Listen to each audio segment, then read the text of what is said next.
Beri nama pedang ini Naga Puspa. Selamatkan dia. Jangan sampai jatuh ke tangan pendekar berwatak jahat.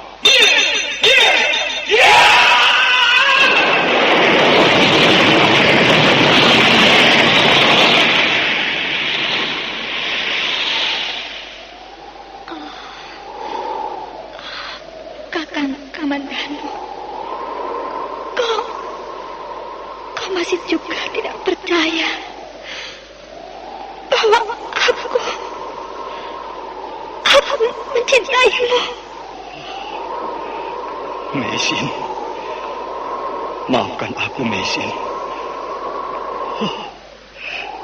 Mesin, Mesin.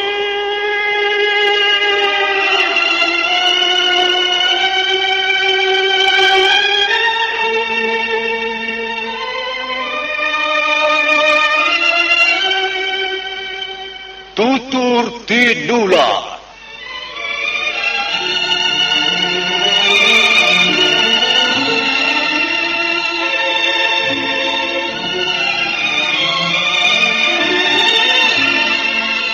Sebuah sandiwara radio serial, produksi Sanggar Cerita dan Teater Sanggar Prativi. Sebuah kisah dengan latar belakang sejarah runtuhnya Singasari dan berdirinya Kerajaan Majapahit.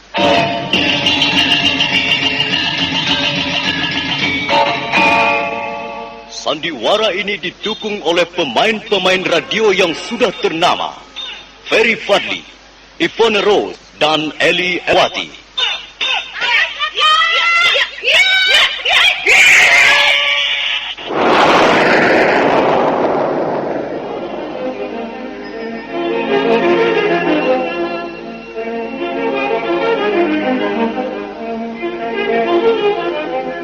Naskah ditulis dan diolah oleh S. Tijab, hiasan musik dan sutradara C. Ispriyonoka. Kali ini mengetengahkan episode ke-13 dengan judul Geger Pedang Naga Puspa.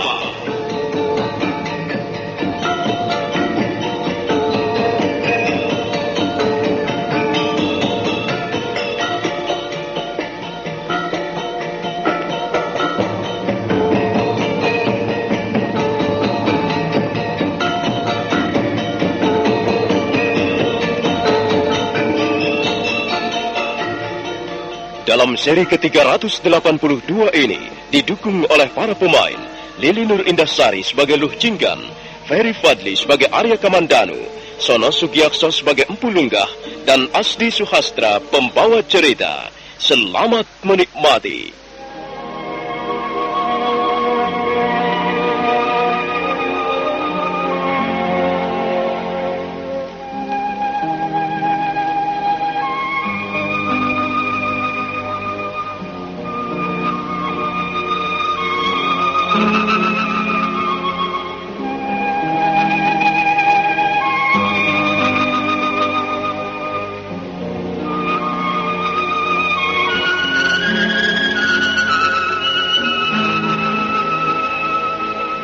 Luh Jinggan kesal karena Arya Kamandanu tidak menepati janjinya. Gadis itu kemudian menemui Arya Kamandanu di ruangan biliknya.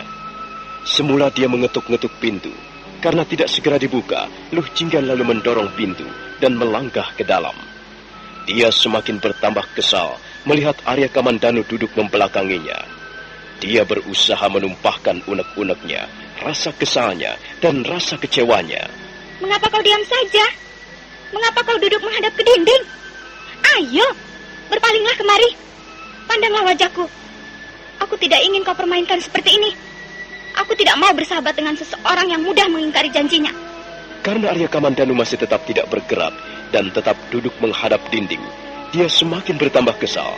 Dia lalu menubruk dari belakang dan memaksa Arya Kamandanu membalikkan punggungnya.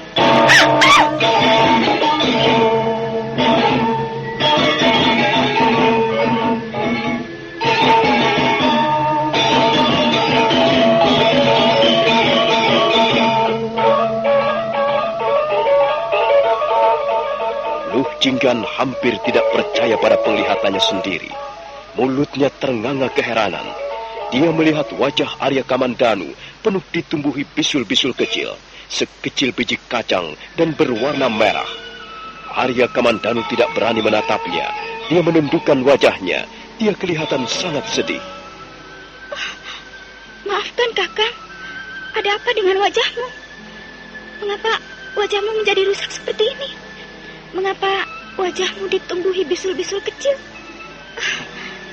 Entahlah, adik Luh. Aku sendiri tidak tahu mengapa tubuhku menjadi rusak seperti ini.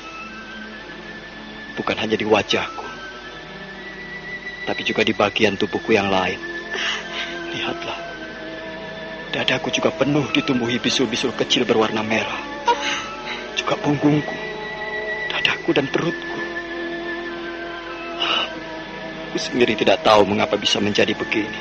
Apakah kau tidak merasakan sakit? Aku hanya merasakan perih sedikit di bagian tubuhku yang ditumbuhi bisul. Tidak begitu sakit, adik Luh. Barangkali kau keracunan makanan, Kakang, atau keracunan minuman. Aku tidak tahu, adik Luh. Barangkali begitu. Tapi akulah yang memasak makanan untukmu. Sepertinya aku tidak membuat jenis makanan yang aneh-aneh. Mengapa bisa keracunan? Sudahlah, adik Luh. Jangan pikirkan soal diriku lagi. Mungkin memang sudah nasibku. Sebaiknya kau tinggalkan aku sendirian di ruangan bilikku ini. Jangan begitu, Kakang. Jangan putus asa. Mengapa tubuhmu ditumbuhi bisul-bisul kecil berwarna merah? Pasti ada sebabnya. Sebaiknya kau segera menemui ayah. Ayo, Kakang. Ayo, ku antarkan menemui ayah. Ayah sedang duduk-duduk di serambi pondok. Mari, Kakang. Jangan, adik Luh. Tidak usah. Aku tidak ingin menambah beban ayahmu lagi. Bapak Lungga sudah berjuang keras untuk menyembuhkan penyakitku. Dan rasanya bantuan Bapak Lungga sudah terlalu besar. Aku banyak berhutang budi pada beliau. Juga padamu. Rasanya aku tidak akan sanggup membayar hutangku. Kata-katamu tidak bersahabat, Kakang Kamandanu. Kalau begitu, kau masih menganggap kami sebagai orang lain. Padahal kami telah menganggapmu sebagai keluarga sendiri. Sudahlah, Kakang. Jangan berpikir macam-macam. Kalau memang bisa, kami akan selalu berusaha untuk membantumu. Ayolah, kita temui ayah di serambi pondok. Aku kira ayah tahu apa sebabnya tubuhmu ditumbuhi bisul-bisul merah. Marilah kita minta penjelasannya, Kakang.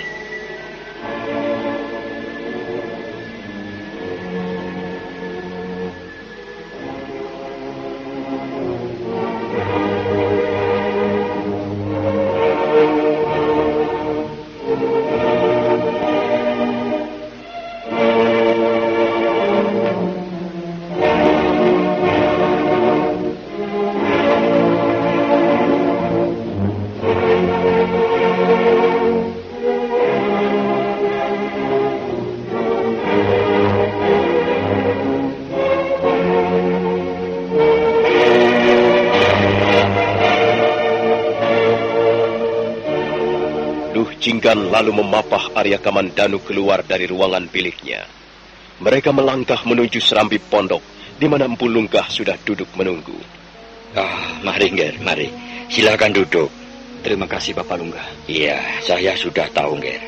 Angger Kamandanu tidak perlu cemas.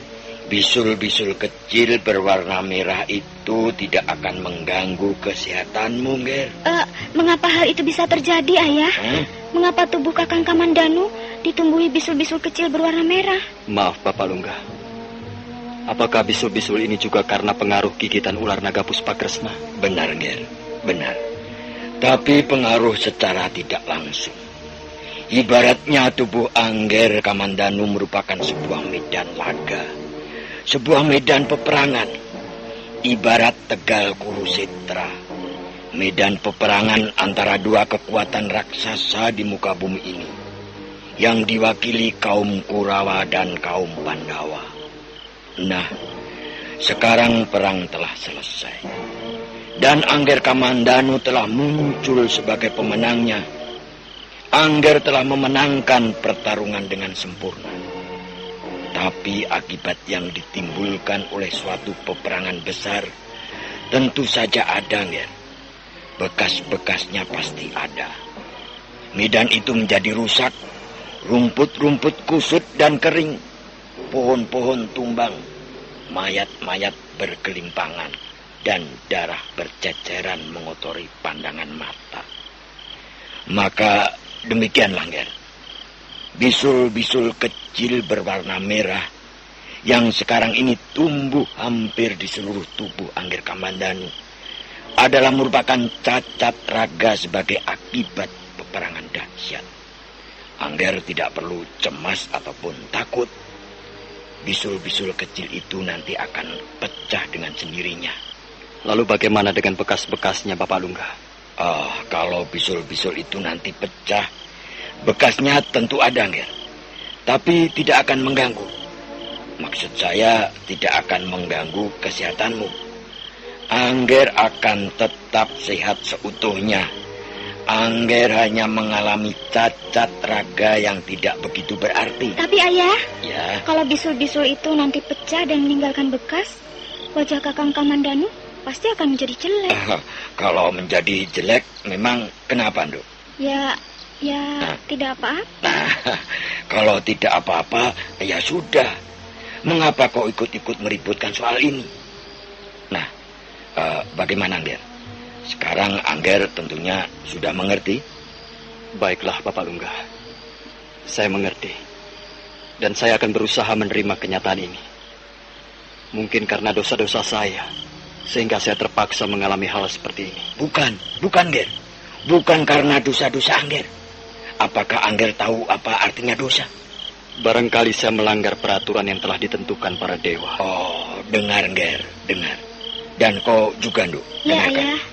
Kau boleh ikut mendengarkan. Dosa artinya keliru. Iya, keliru. Kalau misalnya kita ini seharusnya berjalan lurus, tapi kemudian kita mengambil belokan ke arah kiri. Nah, itu dosa. Itu keliru. Kalau memang kita harus berjalan lurus, ya lurus. Kalau petunjuk itu mengatakan kita harus belok, ya harus belok. Kalau peraturan itu mewajibkan kita harus tunduk, ya harus tunduk. Jadi sebagai manusia yang dibekali akal budi, kita harus mampu menentukan langkah-langkah hidup kita. Sehingga kita tidak tercebur di kubangan dosa. Kita harus bisa memilih mana yang baik dan mana yang buruk. Kita harus bisa memilih mana yang benar, mana yang salah. Kita harus bisa memilih mana yang boleh kita lakukan dan mana yang dilarang. Maaf, Bapak Lungga. Bagaimana kita bisa menentukan langkah-langkah kita, sehingga hidup kita bisa menjadi bijaksana? Baiklah, Nger, baiklah. Saya akan berusaha untuk menjelaskannya. Semua itu ada hukumnya. Ada undang-undangnya.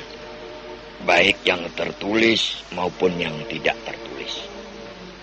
Baik yang tersurat maupun yang tersirat. Hukum di dalam hidup ini dibagi menjadi 3 bagian. Pertama kali adalah hukum kuasa. Hukum kuasa bukanlah menjadi milik manusia, melainkan milik yang maha kuasa. Hukum ini merupakan hukum keesaan. Hukum ini tidak akan mampu dijamah oleh akal pikiran. Hukum ini merupakan muara yang menampung hukum-hukum yang lain. Hukum ini sifatnya sangat mutlak, tak terbantah, dan terlepas dari pengaruh ruang serta waktu. Hukum ini bisa juga disebut sebagai hidup itu sendiri. Yang kedua adalah hukum alam. Hukum alam juga dinamakan hukum pikiran. Sebab yang berkuasa di sini adalah sebab dan akibat. Segala lekuk-liku hukum ini bisa ditelusuri dengan akal pikiran manusia. Misalnya, mengapa daun-daun itu berwarna hijau? Mengapa buah-buahan yang sudah terlalu matang tanggal sendiri dari tangkainya dan jatuh ke bumi? Mengapa seekor anak kambing menyusu pada induknya sendiri? Mengapa air selalu mengalir ke tempat yang lebih rendah? Dari mana datangnya hujan? Mengapa musim kemarau tahun ini panjang? Mengapa tiba-tiba ada banjir bandang? Mengapa? Itulah ciri-ciri hukum sebab akibat. Selalu didahului dengan pertanyaan, mengapa begini dan mengapa begitu? Hukum sebab akibat ini masih jauh dari sempurna, Nger. Sebab ada banyak hal yang tak mampu diuraikan oleh akal pikiran. Jadi, jika kita ingin mencari jawab tentang hidup dan kehidupan, kita tidak bisa lari pada hukum sebab akibat. Sebab masih kurang lengkap, kurang sempurna. Nah, yang ketiga adalah hukum manusia.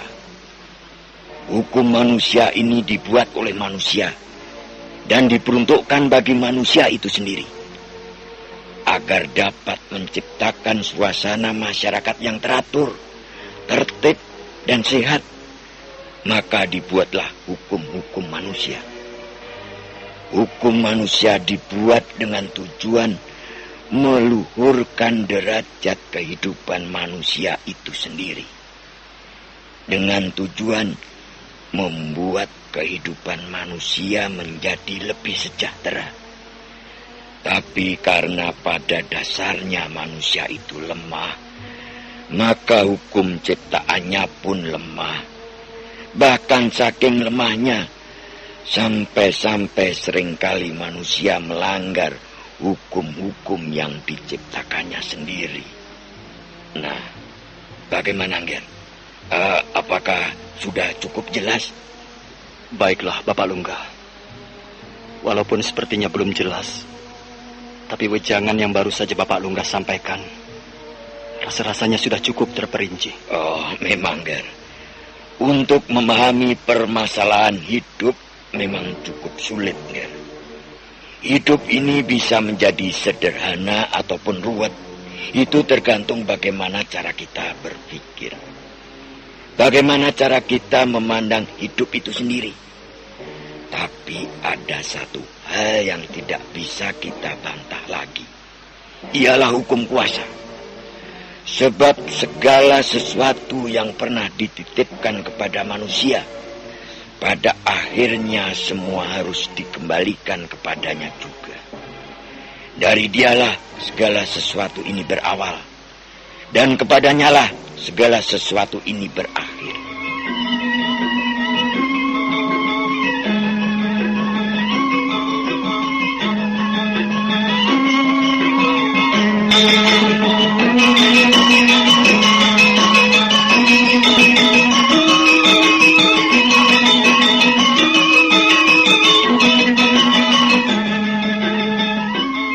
Pagi itu tampak cerah.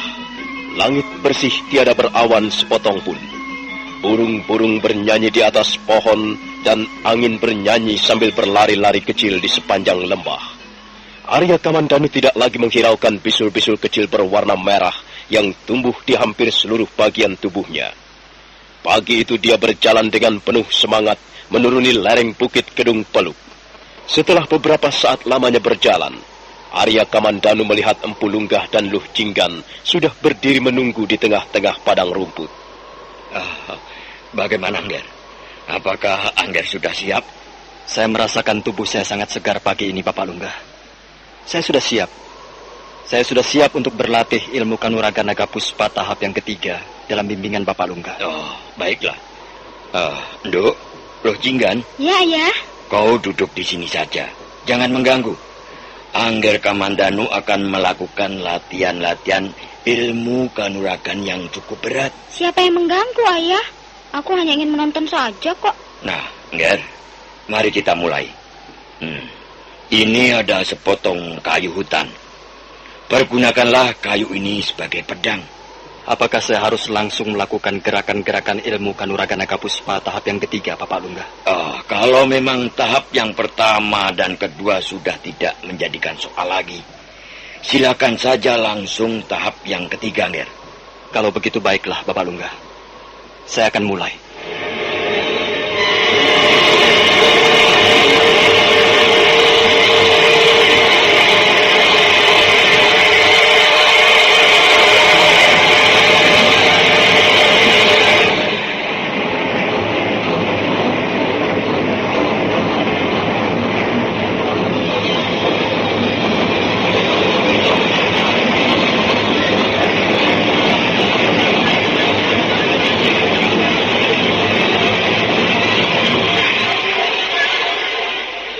Arya Kamandanu memungut sepotong kayu hutan dari tangan Empu Lungga.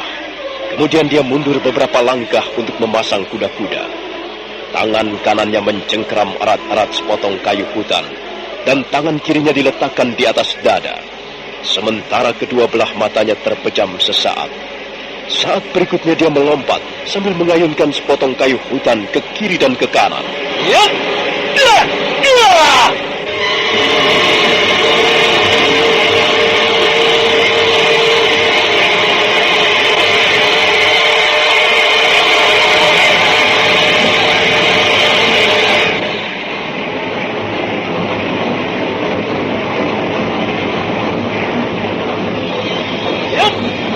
Arya Kamandanu terus melompat ke sana kemari sambil mengayun-ayunkan sepotong kayu hutan dan menganggapnya sebagai sebilah pedang. Kadangkala dia jungkir balik di udara. Gerakannya sangat cepat. Kadangkala dia berputar-putar bagaikan kitiran. Akar nopo hiduran babat hangaut angkoso.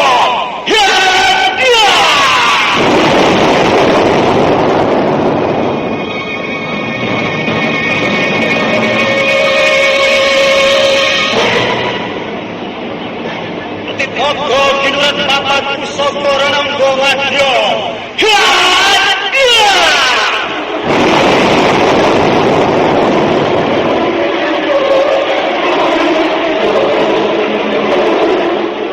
Raja Noko hiduran babat sifat babat minongko roso jamo.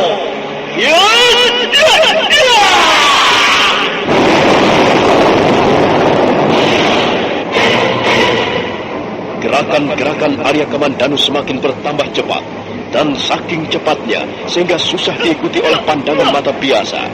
Dia bergerak bagaikan angin. Ulunggah tersenyum melihatnya dari kejauhan. Dia merasa bangga, dia merasa puas dengan apa yang telah dicapai oleh Arya Kamandanu.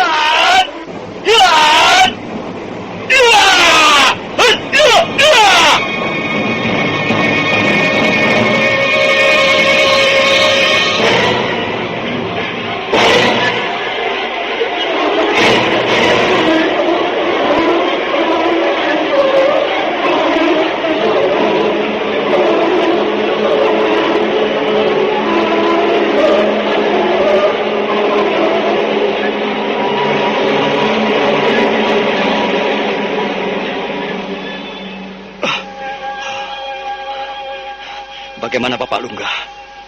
Apakah saya telah berlatih dengan cukup baik? Sangat baik, Nger. Saya puas melihatnya. Angger Kamandanu mampu melakukan gerakan-gerakan yang tidak mungkin dilakukan oleh pendekar-pendekar biasa. Sekarang saya ingin bertanya, Nger. Silakan Bapak Lungga. Bagaimana rasanya sekarang ini, Nger? Apakah pengaruh dari kekuatan gaib yang ditimbulkan oleh jurus-jurus itu masih mengganggu Angger? Pada saat permulaannya, memang pengaruh itu masih terasa, Bapak Lungga. Tapi lama-kelamaan saya dapat mengendalikannya. Dan akhirnya saya mampu menguasainya. Itulah Angger. Karena Angger telah memenangkan pertarungan melawan kekuatan gaib yang ditimbulkan oleh gigitan ular naga Puspa Kresna. Sekarang ini tenaga dalam yang Angger miliki sungguh-sungguh luar biasa besarnya. Dan sekarang ini Angger tidak perlu merasa khawatir apa-apa lagi. Dengan latihan-latihan yang tekun, tertib, dalam waktu singkat, Angger Kamandanu pasti sudah akan bisa menguasai jurus-jurus ilmu kanuragan Naga Puspa tahap yang ketiga secara sempurna. Maaf, Bapak Lungga. Saya ingin mencobanya sekali lagi. Oh, silakan, Ger. Silakan. Saya akan menonton dari kejauhan.